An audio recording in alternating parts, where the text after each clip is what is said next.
Urban Meyer, three-time national champ, 2 at Florida, 1 with the Buckeyes, 3-time coach of the year. Fox Sports is joining us. So let's start with this. What was your big takeaway from the game? First of all, great show, great environment. That's what makes college football is what it is. I was with Tebow, and we stood about 15 yards away from where he threw the jump pass in 2008. So just great memories. But I'm telling you, this Miami outfit, they're not going away. That on paper, Miami had a roster that I stood next to Miami and watched them warm up. That was every bit of the old SEC dominant looking team. But Indiana football, right up there with the Vince Young run and the Tebow jump pass and some of the other iconic moments, the 4th and 5 QB draw, and I'm launching. So I can't wait to see the bronze statue in Bloomington of Mendoza diving across the end zone and one of the great all-around football teams in college football history. Incredible night. I said this because the NIL is keeping more and more kids in college for a year, that the game is getting older, and because of that, it's getting smarter. You're dealing with 23 and 24-year-olds. Miami's got a guy that's going to be 25. And to me, it's a little more pro football, which people can be uncomfortable with. But the quality of defenses, the layering of the offenses in college football last night, Urban, that felt 30% pro football. The quality of coaching and play and bodies, I thought it was a spectacular showcase of talent, coaching, and maturity. Yeah, I was with Eric Shanks, too, obviously, the boss at Fox. Yeah. And he mentioned this. He said, all the chaos that's going on in college football, all the negativity about NIL, this. He looked at me, he goes, keep bringing the chaos. It's never been better. College football arguably has never been better for a lot of the reasons you just said. Kids are how about this stat? I want to say it's an 80% jump in graduates playing college football. Yeah. So they are graduating. It's a phenomenal story. And you're seeing, who's going to watch for Oregon next year? They're going to follow the same template that the Wolverines did, Ohio State did, and now Indiana did, where you're having grown-ass men, and you got grown men in that locker room. Yeah. Instead of the 8, you're counting on, I used to count on 17, 18, 19-year-olds. These are 24-year-olds. So it's a phenomenon that's really great to watch. So Indiana's been doing it with a lot of 3-star guys. Now everybody will say, myself included, well, Mark Cuban now is on board. They can go get 5-star guys. But I would say they just won a natty, went 16-0 with 3-star guys. Does Curt Cignetti have to be careful to keep this culture, which is very much team first? But listen, if you get a 5-star left tackle, take him. But would you be a little concerned that the culture could veer off if you do start getting opportunities to find 5-star kids everywhere? The great story was back with Michigan State under D'Antonio and defense coordinator Pat Narduzzi. And I talked to them one time about that. And them in Wisconsin back in the day were the best in the business. In Utah, Kyle Whittingham, taking that 3-star guy and making him an NFL player. And then Michigan State started winning, went to the Rose Bowl, won the Rose Bowl. And now all of a sudden they're getting the highly recruited guys to either visit or sometimes come, and you start to lose a little bit of that underdog. We're the misfits. We're going to just outwork you. So I think they got to be very cautious. And I think the other thing he's got to be aware of, he's going to start losing that staff. Yeah. Those 2 coordinators, how they're not head coaches yet. They are what they've done there.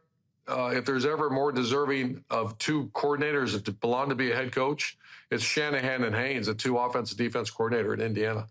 I'll tell you, and I know people, they don't want to hear this, but for years and years, I said, even when I worked here at Fox, which has a Big Ten deal, I'm like, the games down south look different. They're bigger, faster.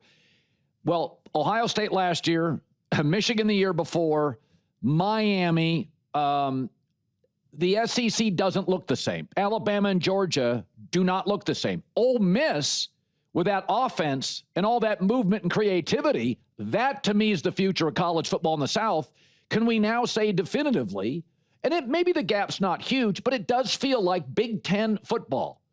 Look at all the quarterbacks coming back next year. Mayava, Dante Moore, Julian Sand. it just feels like the Big Ten's better. My eyes, that's what it tells me. What does it tell you? I think that the Wolverines and Ohio State proved that the Big Ten is better at the highest level. But what's happened, Colin, now there's depth there's never been depth in the Big Ten. It used to be the Big 2 and Little 8 back when I grew up.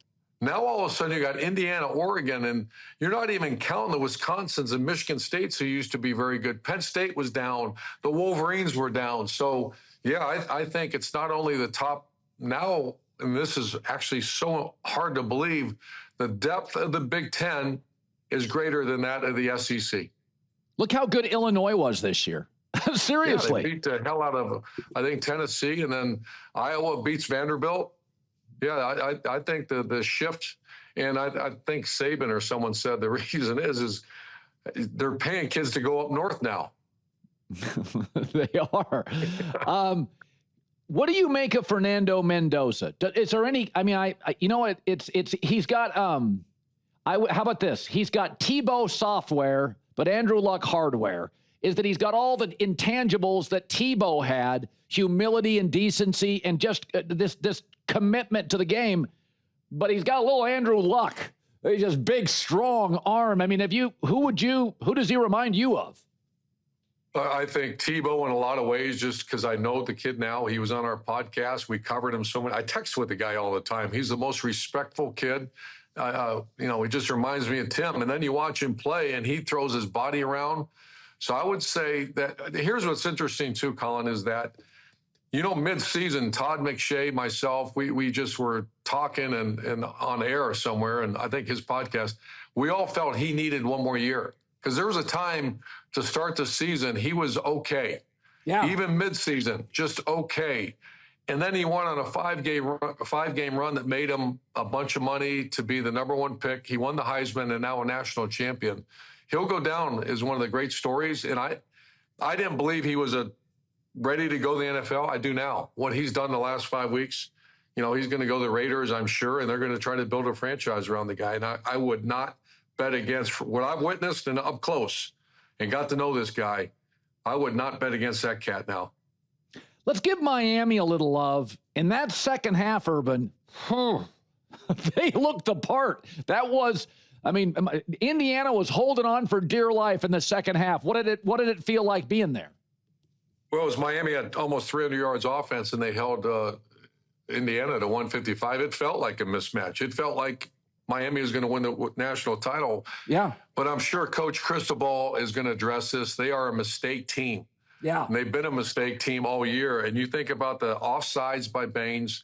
You think about the pass interference penalties. And one of the worst penalties of the night was that 3rd and 17 face mask. Oh, brutal. And then the play, Colin. And they didn't even try to block the punt. It was one guy out-efforting another guy that'll, my heart hurts for that player and whoever coaches that position. Walking in the office today, knowing if they don't block that punt, I think Miami is the national champion. Yeah. No, they looked apart, man. I love having Miami back. I know a lot of people don't like Miami. I love them. They're back, Colin. I felt it on the sideline. The crowd, there's Miami. I was worried that would the Miami crowd even show up. That program is not good. They got money. They got a great place to go to school, and now they are back. You watch Miami, they're not going anywhere. Hey, by the way, you got some rich buddies. Would you try one more coaching stint if you got the right NIL guys? Hell no. Great seeing you, Coach. Great seeing you. Stay warm. All right. Well, of course. Chicago, the sun's coming out, maybe in June, but it's coming out here eventually. Hey, thanks for watching. If you enjoy that clip, make sure you click subscribe somewhere down here.